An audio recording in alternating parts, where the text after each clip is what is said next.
Welcome. In this video, I'm going to show you how to use the User Feedback Capture Power BI Visual by BIChamp. The first step is to create a BIChamp account by going to bi-champ.com. When you successfully create your account, you'll be given a trial license key and usage credits that let you try out the User Feedback Capture Visual. Be sure you also confirm your account by clicking on the link we'll send to you in the email address you provided. Your trial license key and licensee name will be available on the Keys tab of your account profile. On the User Feedback Visual tab, you can add one or more topics that you'll collect feedback under. Let's talk about how you can use the trial key with our sample PBIX file, which is available on bichamp.com and on AppSource. Here I've opened the demo file and I'm going to one of the pages with the feedback visual. In the visual's properties under license and keys, I've copied the licensee name from my account profile and I'm going to paste it into the visual's licensee name setting. Then I'm going to repeat the copying process for the license key value and the topic ID, which is found in the topics grid. Notice how the visual has suddenly changed. It's showing a button and a counter. On this page, we're showing the simple scenario of capturing a button click. Here I'm clicking on the button a couple of times and the counter is going up. There's a lot of settings that can define how this works, including constraints such as whether someone can vote more than once. The demo file is useful since it shows a range of scenarios, such as on this page where once we've applied the license and key settings, we see a list of states with up-down voting options by state. In this case, the state is coming from our report's semantic model, and your options here are wide open based on your needs. For example, we've used visual settings which impose a maximum of 3 votes per user over all states listed. Buttons are disabled as needed to enforce constraints. You can back out your votes here given the up-down counting, but you can never have more than 3 in total. The next thing to note is if you return to your account's User Feedback tab, you can see the event count is now 9. We have a couple of options to get at our captured feedback details. First, we could download this directly from the topics grid. However, as seen here, that option is disabled because we've missed a step. We need to enable download access on our account. Go to the Keys tab and click on Send Enable Request by Email. This generates an email that you'll need to find in your inbox or spam folder. When you click on the link, you can go back to your Account Keys tab and click on Generate Secret.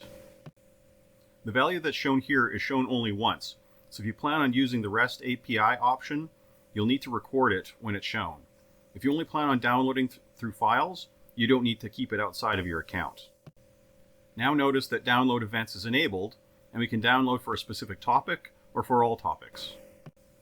Download options are covered in our Help and Learn More documentation for the User Feedback Visual.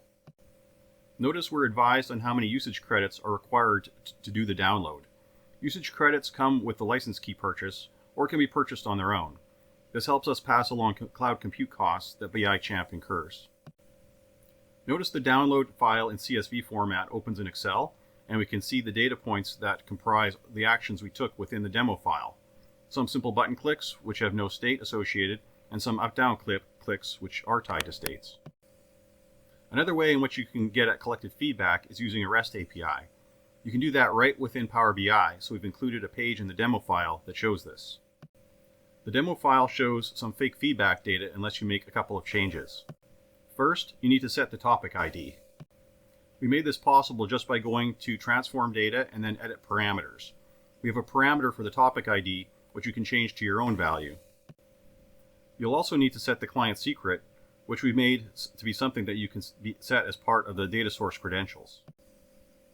Using the Web API option, the key value here should match the client secret we were presented with previously. After the data has refreshed, we're looking at feedback data that was collected during the life of our demo session. So how did this actually call an API? If we look at the query behind the topic results table in the model, we can see that it's using web.contents in a Power Query expression. Also notice how we're using the API key name to pull our client secret from the data source credentials instead of hard coding it into the expression seen here. Another thing you'll likely need to do is reset the permissions on the web data source. like I'm showing here. Otherwise, the default of demo_only_secret is what's used to pull the fake feedback data. So how do you get the user feedback visual to use in your own dashboards? You can find it on bichamp.com, or you can download it as a PBI Viz file. You can also find it on AppSource, although you can't license it using AppSource. Let's take a look at a brand new report where we might want to collect feedback. You can click the 3 dots in the Visualizations pane, then import the visual from a file. With the user feedback visual showing now, we can click on it and it shows on the report design surface.